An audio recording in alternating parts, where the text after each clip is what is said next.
para que eles vejam as nossas boas obras e glorifiquem ao Pai que está no céu. Falando em personagem bíblico aí, por exemplo, exemplos que a gente tem, além aí de Jacó que você citou, Zaqueu, tem outros personagens bíblicos, por exemplo, que passou por isso, né, que mexe tanto com você, que te ensinou, né, por exemplo, que você pode estar falando aí, tipo assim, esse personagem, ele passou por um processo de renúncia que mexe tanto comigo, me inspira, me ensina, é lição para minha vida. Essa foi uma pergunta que eu fiz para Deus. É mesmo? Eu falei assim, Senhor, quando a gente começou a trabalhar com a juventude a respeito disso, eu falei, Senhor, quem que é o maior exemplo de renúncia na Bíblia? Certo. O Espírito Santo me diz, Jesus. Uhum. Jesus é o maior exemplo de renúncia. Então a gente vai olhar. A Bíblia vai nos dizer que em tudo ele foi tentado, mas sem pecado. Então a gente olha para a nossa renúncia e a gente diz, é difícil. É difícil eu não adulterar. É difícil eu não mentir. É difícil eu não roubar. É difícil eu não julgar no tigrinho. É difícil eu renunciar a essas músicas que não agradam ao Senhor. É difícil eu não ter uma relação antes do casamento. É difícil eu não namorar, eu não ficar com uma pessoa do mesmo sexo. É difícil eu não mentir. É difícil eu não praticar esse pecado. Só que a Bíblia vai dizer que Jesus em tudo foi tentado, mas sem pecado. Então, opa, se isso que eu estou passando, Jesus passou sem pecado, ele vem para nos dizer, você também consegue. Por isso que a Bíblia vai nos dizer que nós não temos um sumo sacerdote que não possa se compadecer de nós, porque em tudo ele foi tentado. Então Jesus, ele olha para nós... O maior exemplo de renúncia. Jesus, ele olha para nós e ele fala assim, olha, eu consegui. Então você consegue. Então por que muitas vezes nós não conseguimos? Porque nós não seguimos o exemplo de Jesus. E eu nem creio que essa foi a maior das renúncias de Jesus. Então eu gosto de destacar 3 renúncias de Jesus. Gosto de destacar não, eu nunca falei muito sobre isso, mas a primeira eu coloco assim, a renúncia, a Bíblia vai falar de concupiscência da carne, os prazeres deste mundo. A segunda renúncia foi se despir da sua glória. A Bíblia diz, tende em vós o mesmo sentimento que houve em Cristo Jesus, porque mesmo sendo Deus, não levou em consideração ser igual a Deus. Então a gente está aqui, a gente está sofrendo e a gente vai dizer assim, eu quero a morte. Senhor, eu quero o céu. A gente canta, Maranata, a hora vem. Então a gente tem um vislumbre da glória de Deus num culto, no quarto de oração, e a gente quer ver isso todo dia. Então a gente observa para Deus, que foi criado na eternidade junto com o Pai. Ele tem que se despir da sua glória. Ele tem que nascer como homem, ele tem que sofrer sono, sofrer fome, sofrer cansaço, sofrer tentação. Isso para mim é uma grande renúncia. Estado de humilhação. Humilhação, ele se humilhou. Então a Bíblia vai chamar Jesus de homem de dores. Então, o Deus que está no céu, o verbo que está no início da criação com Deus, ele se encarna para se tornar um homem de dores. Isaías vai dizer, ele foi moído pelas nossas transgressões. A gente vai ver Jesus sendo cuspido, chicoteado. Isso é renúncia. Verdade. Nós não faríamos isso, quem dirá Jesus? Imagina Jesus no céu. Nós não temos que abrir mão do que Jesus teve que abrir mão. Esse dia eu estava só pegando um gancho nessa palavra sua, estudando sobre cristologia.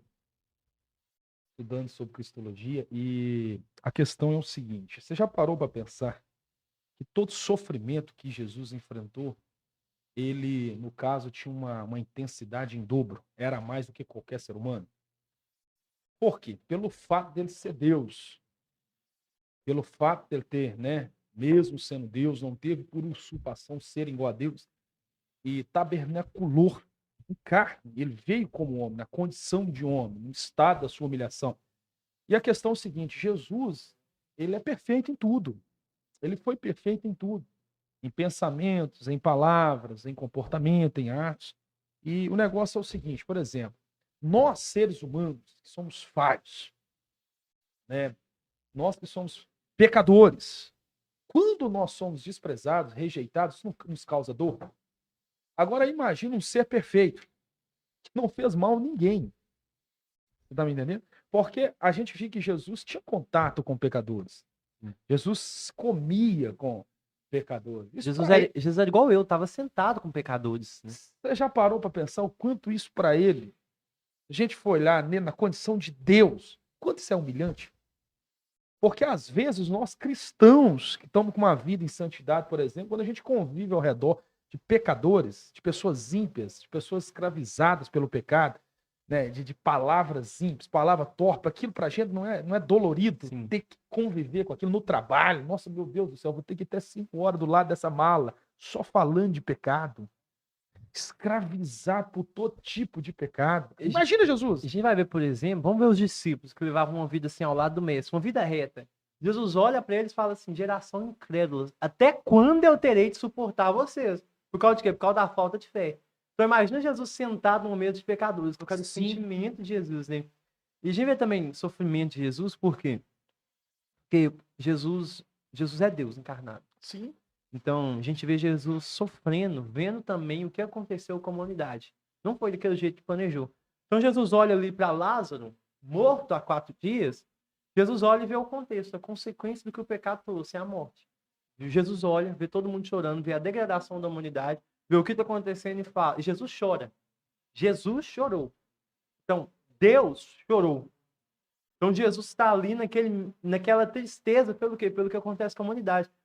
A Bíblia diz que na presença do Senhor, Salmo 16, há delícias perpétuas, a alegria abundante. Jesus desce de um lugar de completo gozo, satisfação e alegria para habitar aqui na terra. Isso é uma renúncia. Verdade, Mas com certeza. a que eu considero ser a maior das renúncias de Jesus. O maior exemplo. A maior das renúncias de Jesus é estar afastado de Deus por um tempo. Por quê? A Bíblia diz que Jesus ele toma do cálice da ira de Deus. Quando Jesus está orando ali, naquele momento de angústia, Jesus fala, minha alma está angustiada até a morte. Pai, se possível, passa de mim este cálice. O seu devia seja conforme tu queres. Eu não creio que esse cálice falava de sofrimento. Eu creio que ali, esse cálice falava do sentimento de Jesus, da separação de Deus por causa do nosso pecado. Então, Isaías 59 vai dizer, eis que a mão do Senhor não está encolhida, nem os seus ouvidos agravados para que não possa ouvir. Mas as vossas iniquidades fazem separação entre vós e vosso Deus. O que separa o homem de Deus? O pecado. Certo. Naquela cruz, o nosso pecado está descarregado em cima de Jesus. Então Jesus olha para o céu e fala, Deus meu, por que me desamparaste? Pela primeira vez, Jesus está se sentindo desamparado pelo Pai. Sim. Jesus está como que, vamos dizer, entre aspas, não estou sendo literal, Jesus está com o fio cortado com o Pai. Aquilo, para mim, eu creio que é a maior renúncia de Jesus. A maior dor que ele enfrentou. Então, sem sombra de dúvida. Tem até uma canção que vai dizer assim, uma canção minha, na verdade, não há maior castigo que viver sem a tua presença. E o que é pior do que perder o teu espírito. Então, eu creio que essa é a maior dor e esse deve ser o nosso desespero. Senhor, eu não quero perder a tua presença, eu não quero perder o teu espírito, Senhor.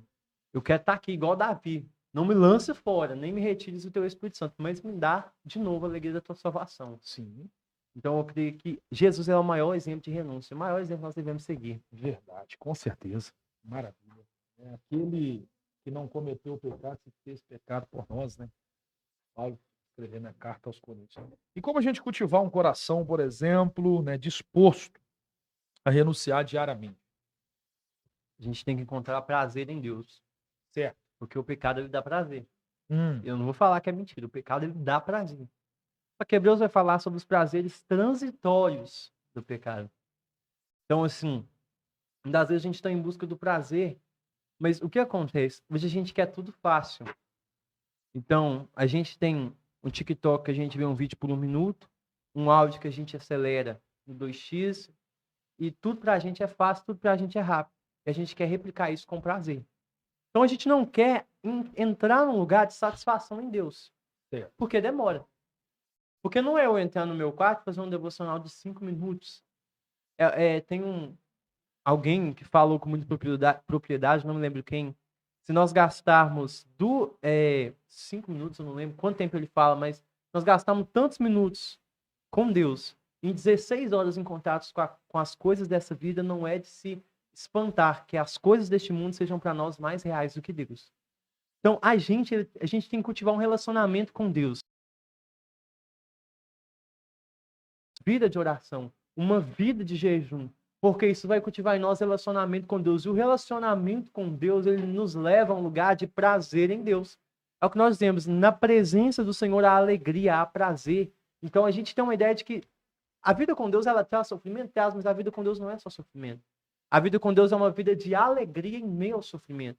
Então a gente tem que buscar essa alegria em Deus e eu creio que a gente vai fazer isso mediante a vida com Deus. E a vida com Deus, eu falo, a vida devocional, oração, jejum, palavra. Isso, fala sobre isso, por exemplo, sobre passos práticos para um cristão, por exemplo, atitudes que ele precisa tomar para cultivar isso, uma vida de renúncia, por exemplo. Quando a gente fala em algum desses pontos, que eu particularmente costumo levar para mim, Quando eu falo em algum desses pontos, é certeza que não vai dar bom. Sim. É certeza que eu já tô assim, desviado. Vamos falar assim, desviado. Vamos ser bem radical. Primeiro é uma vida devocional. Oração, leitura bíblica, jejum. Jejum, oração, leitura bíblica. A oração, ela vai nos levar a um lugar de contato com Deus. A oração, ela vai nos levar a um lugar de intimidade com Deus. Jesus vai falar assim, olha, o espírito está pronto, mas a carne é fraca. Sim. Aí a pessoa pega e ela fala assim, a carne é fraca. Mas se a carne é fraca, eu não devia estar vencendo ela com mais facilidade? Eu caí porque a carne é fraca. Não, se você caiu, então a sua carne não é fraca. A sua carne ela é muito forte. Então Jesus vai dizer assim, olha, vigiai e orai, para que não caís em tentação. Por quê? Porque o espírito está pronto, mas a carne é fraca. A carne é fraca para quê? Para orar. Mas o espírito está pronto. Então, nesse lugar de oração, Jesus ensinou, não nos deixeis cair em tentação. Se a gente não leva uma vida de oração, e por experiência própria eu falo, a gente cai. Sim. Se a gente não leva uma vida de oração, uma vida de clamar, Senhor, não me deixa cair em tentação, a gente vai cair, a gente vai pecar. Outra coisa, palavra. A palavra é o nosso alimento do nosso espírito. Nós precisamos ter um espírito fortificado. Por quê? Porque o espírito luta contra a carne. E qual vai vencer? Qual que for melhor alimentado. Então, cultivar uma vida de meditação na palavra do Senhor, de leitura bíblica todos os dias e jejum. Porque o jejum ele vai mortificar a nossa carne. Paulo vai dizer, fazer morrer a nossa velha natureza. Vai mortificar a nossa carne. E algo que tem sido um pouco abandonado nesses últimos dias é que a gente faz todos esses passos e a gente vence o pecado. Mas o pecado em si, ele causa dores, ele causa feridas, ele causa lembranças que o tempo por si só ele não pode curar. Verdade. Então, o que Tiago 5,16 vai nos dizer? Confessem os vossos pecados. Confessem as vossas culpas aos vossos irmãos e orem uns pelos outros para que sejam sarados. Porque a oração de um justo pode muito em seus efeitos. Então, a gente está nesse lugar de vida em devoção a Deus. A gente está nesse lugar de confissão, a gente tem que seguir também sobre fugir da aparência do mal. Paulo vai dizer, fugir, abstenham-se de toda a aparência do mal. Então, 3 passos práticos a gente deve seguir, que eu creio que é assim, um manual de sucesso da palavra de Deus. Vida devocional, fuga do pecado e uma vida de comunidade, confissão com os irmãos.